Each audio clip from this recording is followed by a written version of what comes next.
Now game week 35 is all said and done. I scored 50 points and I'm in 30k overall, which is pretty much exactly the same rank I was in last week. But I've got 2 free transfers and a couple of ideas up my sleeve. And here is my team selection for game week 36.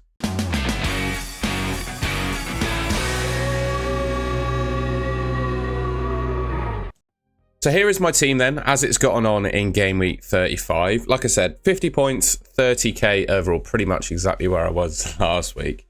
But to be honest, I made 1 transfer to my team. I did Saka to Mbumo, which was probably the most popular transfer in FPL, and my team is pretty template. So, I mean, there's no real surprise that I've got basically a grey arrow. Just looking at my defence, a bit disappointing from Raya and Munoz. Munoz with the yellow card and 1 point. Raya obviously conceding a couple of goals to Bournemouth, not getting saves bonus, so 1 point for him.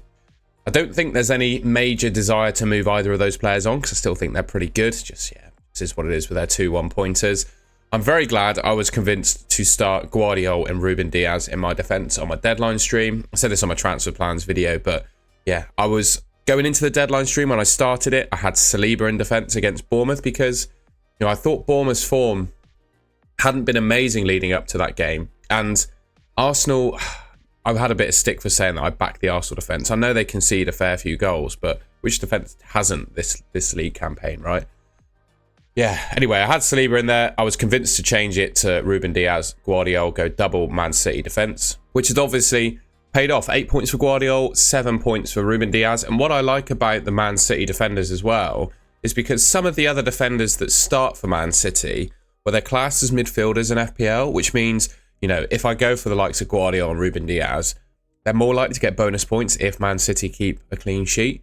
Jacob Murphy with a 1-pointer, Rodgers with 3 points for his clean sheet, and Mbumo with just the assist against Man United. I was hoping for a little bit more from him in that game.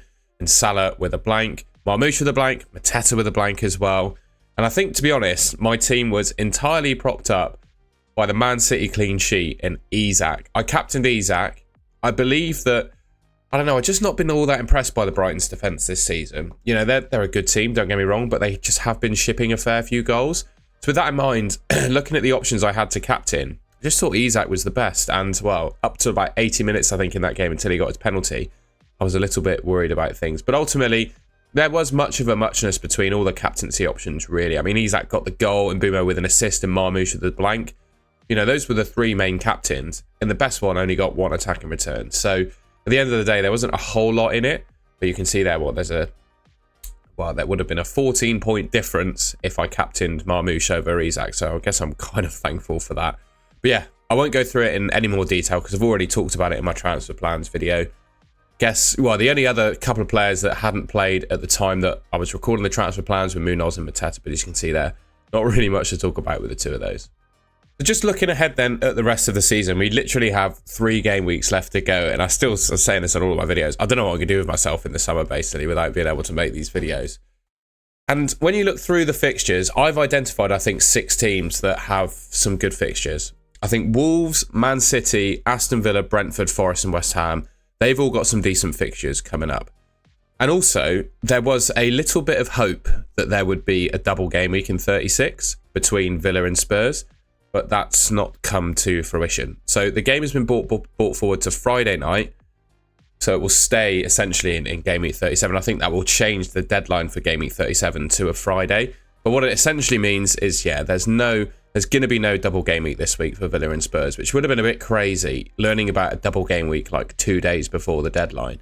But yeah, that's not going to happen, and this is the latest schedule. And like I said, I think those 6 teams that I've talked about are the ones I'd consider picking players from, and you can probably draw your own conclusions as to who they are. I'll talk about them in a second, but you can probably draw your own conclusions as to who they are just by seeing the badges. The legend that is Rob T FPL on X has actually started putting out his data on a Tuesday, which is when I start preparing for my team selection video. And yeah, we've got some clean sheet projected goal odds. Teams to kind of highlight in terms of projected goals are the ones sort of shaded in. So we've got Fulham, Man City, Bournemouth and Villa, both expected to score in their games. Man United, Tottenham and Palace, Brentford, Newcastle, Nottingham Forest and Liverpool. So those are the teams with good odds of projected goals. In terms of clean sheet odds, there are, 5 teams that sort of stand out. You got Fulham, Man City, Man United, Brentford, and Nottingham Forest. There's Liverpool there, but I'm not sure they keep a clean sheet against Arsenal, I've got to say, given their... I think Liverpool will go slightly off the boil now towards the end of the season, my personal opinion. So top two, well, 4 teams are clean. Well, 5. There's 5, isn't there? I changed from 3 to 5 then. Man United, Man City, Fulham, Forest, and Brentford. Those are kind of the top teams to target in terms of clean sheet odds. By the way, if you didn't know already, Rob T FPL takes his data for these clean sheet odds from betting companies. And I always say this when I talk about his odds.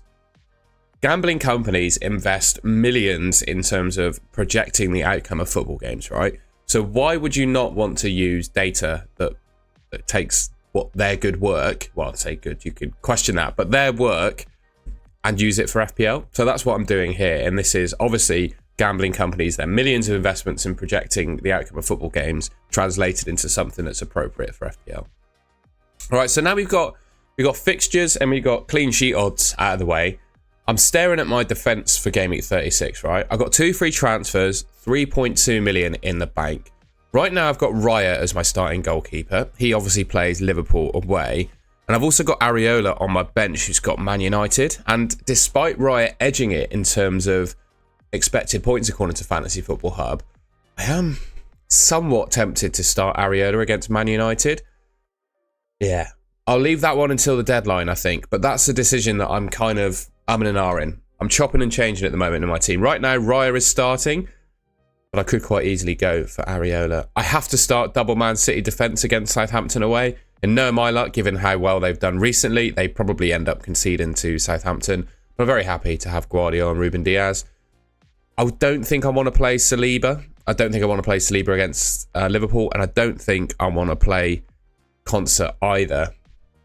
So that leads me to go for Munoz. And to be honest, I think Tottenham away is a good fixture for Crystal Palace at the end of the day, with Tottenham kind of falling apart in the league, as Tottenham like to do. No, I'm only joking. And prioritising Europa League, basically. So I think it's a good decision, and I should start Munoz. So yeah, that's my back 4. And like I said, little bit of a decision to make on who I start in goal, Raya or Areola. But to be honest, I don't back either of them to keep a clean sheet. So there's probably much of a muchness between them anyway. All right, I'm going to show you my midfield as it is, because the transfers that I could make this week involve swapping out some midfielders, but they also involve some of my forwards as well. So if I were to do nothing with my team, again, with those 2 free transfers and 3.2 million in the bank, I've got Salah and Mbumo, Sarr and Rodgers. Salah playing Arsenal, and Mbumo against Ipswich, Sarr against Tottenham, and Rodgers against Bournemouth. I think is a starting midfield 4, pretty strong. However, there are a couple of players I've got my eye on, and also one sort of larger transfer plan involving the sale of Mo Salah that I think could be good to help me gain rank. But the player I'm looking to bring in, I'm not sure if he plays. You might be able to guess who that is already. But my theory is, and it was somewhat proven in the Chelsea game, because I think if Liverpool hadn't won the league, they wouldn't have lost to Chelsea. I just think there's no motivation for that Liverpool squad right now to really play hard and get results. They don't need any results. You know, people have been telling me that Salah, you know, his desire, motivation, etc. will never fade, and I probably agree with that. But Salah can't just do it all on his own. He needs 10 other players around him to help. And Arsenal are a strong defence. They do concede goals, don't get me wrong, but they are a strong defence. So the prospect of Salah against Arsenal, and then I guess they've got Brighton and Palace after that. But realistically, you know, again, how motivated are Liverpool going to be to play well and win those games? I don't know. So yeah, I could potentially be getting rid of Salah. Anyway, I'll talk about potential other options I could be bringing into my team now.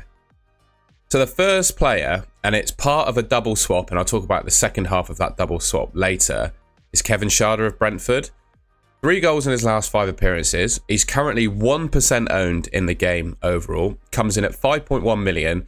And his remaining 3 fixtures at Ipswich, Fulham and Wolves.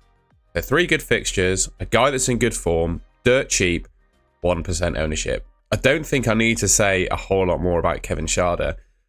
The only thing I will say is that his minutes have not been fantastic. So he started the last 3 games, I believe, but he hasn't played 90 in all of them. I've got a feeling against Ipswich, it's like a 70-minute substitution that he'll probably get. So that's the only risk that comes with Schade. I think he's a great differential, and you know, numbers in recent games, you can see there, 5 appearances, 3 goals. They're good numbers. but you're taking a little bit of a risk with minutes. I think he starts, but I just don't think he completes 90 minutes every week. So that's something to bear in mind. And I would be, it sounds mental, but you'll understand when you see the second player. If I were to bring Sharda in, I think I'd end up selling Salah. Now, irrespective of that double move, another player that I could bring in is just Kevin De Bruyne. 3 games left in his time at Man City. He's got 3 attacking returns in his last 5 appearances. Man City fighting for a Champions League spot, I think, right up until the end of the season. Or they will be motivated to win all their games right up until the end of the season. He's in his swan song for Man City. He's fit at the moment. I think, to be honest, I'll just get him through the 3 games no matter what, unless he picks up something serious. Yeah, I quite like Kevin De Bruyne as an option as well. But it's just going back to that midfield. Who do I sell for Kevin De Bruyne? Which of those, because obviously I've got 3.2 in the bank, and Kevin De Bruyne is, we just do some quick maths, 9.5. I can't sell Sarah Rogers for him, because I just don't have enough money. Mbeumo could go. Well, I say Mbeumo could go. No, he couldn't go. He's got Ipswich, and I think he's going to play 90 minutes and take penalties, which De Bruyne might not do. And then Salah. Can I realistically replace Salah for De Bruyne? I don't think I can. So whilst I like him, I think he's a good differential, 9.3% owned in the game. I think he's going to do well over the next 3 weeks. I can't afford to bring him in for 2 of the midfielders I could consider getting rid of. And I don't think I want to sell Mbeumo or Salah for him. So I like him as an option, but I just don't think he makes it into my team. All right, I'll give it away. So you remember I talked about Kevin Sharda, selling Salah to buy Sharda. The player I bring in up front is Erling Haaland. Now, we still haven't, well, at the time of recording this video, I'm recording this on Wednesday morning before I start work. We haven't had any news from Pep around Haaland's fitness. We don't know. We have no information as to whether he's going to start against Southampton. So it's a risk. I've said this on my differentials video, and I said this on my transfer plans video. I think this is a neat idea, but it's with risk, right? You cannot... I don't think we're going to get any surety that Erling Haaland plays, right? We will probably get someone in the press conference, I would imagine, because it makes sense, right? You'd ask, is Erling Haaland fit? But that won't necessarily say that Erling Haaland is going to start. So we probably get an update on his injury status from Pep in the press conferences, but we don't get any surety that he will start. So if I'm selling, this is the potential move I could make. Like I said, selling Salah for Sharda and then selling, I have Marmoush up front. I'd sell Marmoush for Haaland. I'd do all that, get rid of 2 pretty good players on the whim that Erling Haaland plays. That feels a little bit risky for me in 30k overall. But again, if we get some information from Pep or some leaks or whatever that gives us some good information as to Haaland starting, I might consider the move. But I think if you're chasing and you've got Salah and Marmoush, I'm going to keep banging on about this. I think your prime opportunity, it's with risk, right? You have to accept that it's with risk. I cannot guarantee you, or I can't say with any more than sort of, or even like 30% certainty that Haaland will start. I think that's the move you make to game rank. I really do. He's 22% owned Erling Haaland in the game at the moment, but that's in a lot of dead teams, right? People who have had Erling Haaland from the start of the season and just stopped playing FPL. We all know that people do that. When you look at his ownership in the top 100k, which I use as my filter for kind of active managers, absolutely no one. He's 0% owned in the top 100k. So as differentials go, he's a pretty big one. I do think people will be buying him ahead of Game Week 36, but I don't expect his ownership to go over sort of 10%. So yeah, that's the uber differential chasing move that I could make. Salah to Sharda, Marmoush to Haaland. Slightly less differential, but I still think quite exciting. His ownership is going up and up. I could go for Yoane Wissa up front as well. And well, if you look at my strike force, this is how we're looking at the moment. I've got Isak, Marmoush, Mateta up front. I think I want to stick with Marmoush against Southampton. But I could, if I'm unsure as to whether Haaland's going to start, which would obviously eat into Marmoush's minutes, I think, I could be tempted to do Wissa in for Marmoush, even though Marmoush is playing Southampton, just because I don't trust his minutes. But also, I'm looking at Mateta as well, who hasn't been in the best form recently, but he has Tottenham away, which I think is a good fixture, and then he has Wolves at home after that. I think he's got a couple of good fixtures here. Marmoush, I'd be a little bit doubtful of his minutes, so I'm not exactly sure who I'd replace, actually, for Wissa. I was going into this video, I was thinking, oh yeah, I'm definitely going to say I'm going to sell Wissa. Sort of changed my mind a little bit. I think it's a little bit in between the two. And the reason I go for Wissa, well, Brentford fighting, I guess, still for a bit of European place.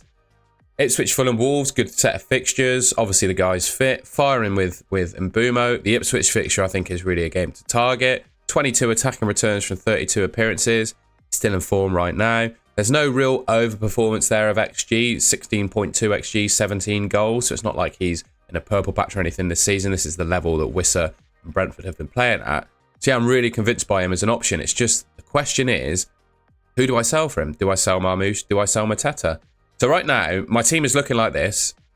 I'm in two minds about whether I do Salah for Schade, Marmoush to Haaland. That's one move I could make. Or I could bring in De Bruyne. Less sure about that, to be honest. Or I could straight swap Mateta or Marmoush for Wissa. Those are the kinds of moves that I'm thinking of. And also, you think, right, we're game week 36 coming into now.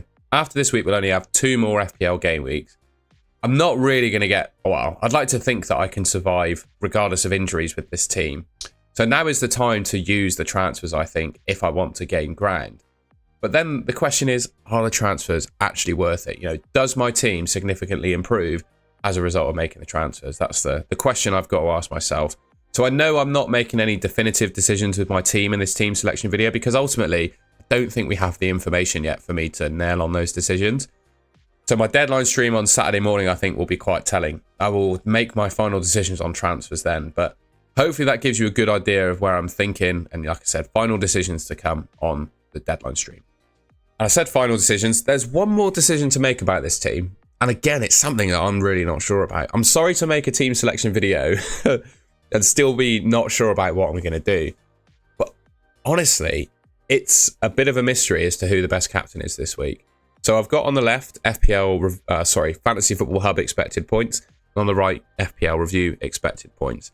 The slight differential you'll see between the two is that Fantasy Football Hub currently, well, I took the screenshot, they've got Haaland starting, FPL Review don't. The top 5 players for points according to Fantasy Football Hub, you've got Haaland, Salah, Isak, Cunha, Wood. Haaland being number 1, Salah being number 2. And then FPL Review, you've got Mbumo and Wood. Mbumo obviously playing Ipswich, Wood against Leicester. I look at my team, and right now I've got the captaincy on Salah. Got the best expected points. Arsenal, obviously, playing in the Champions League. So whilst you've got, you know, the debate I said about Liverpool sort of going off the ball because they've already won the league, you've also got Arsenal deprioritising the Premier League because, well, they've got PSG. And I guess the game against PSG tonight will be pretty telling as to the team that Arsenal put out against Liverpool. You know, if they lose that game and go out, expect a strong Arsenal team and probably a strong performance against Liverpool wanting to bounce back from that game. So that might change my captaincy decision. I think if Arsenal get knocked out, that would tempt me enough, I think, to captain Mbumo. But yeah, I mean, we need to see how that game plays out, basically. And also, if I bring in Erling Haaland, I think it makes sense to captain him. And I also think Wissa's worth a captaincy shout if I bring him in too. So yeah, lots still to be decided in my team, I'm afraid. But at least I'm pretty definitive now on the moves I could make.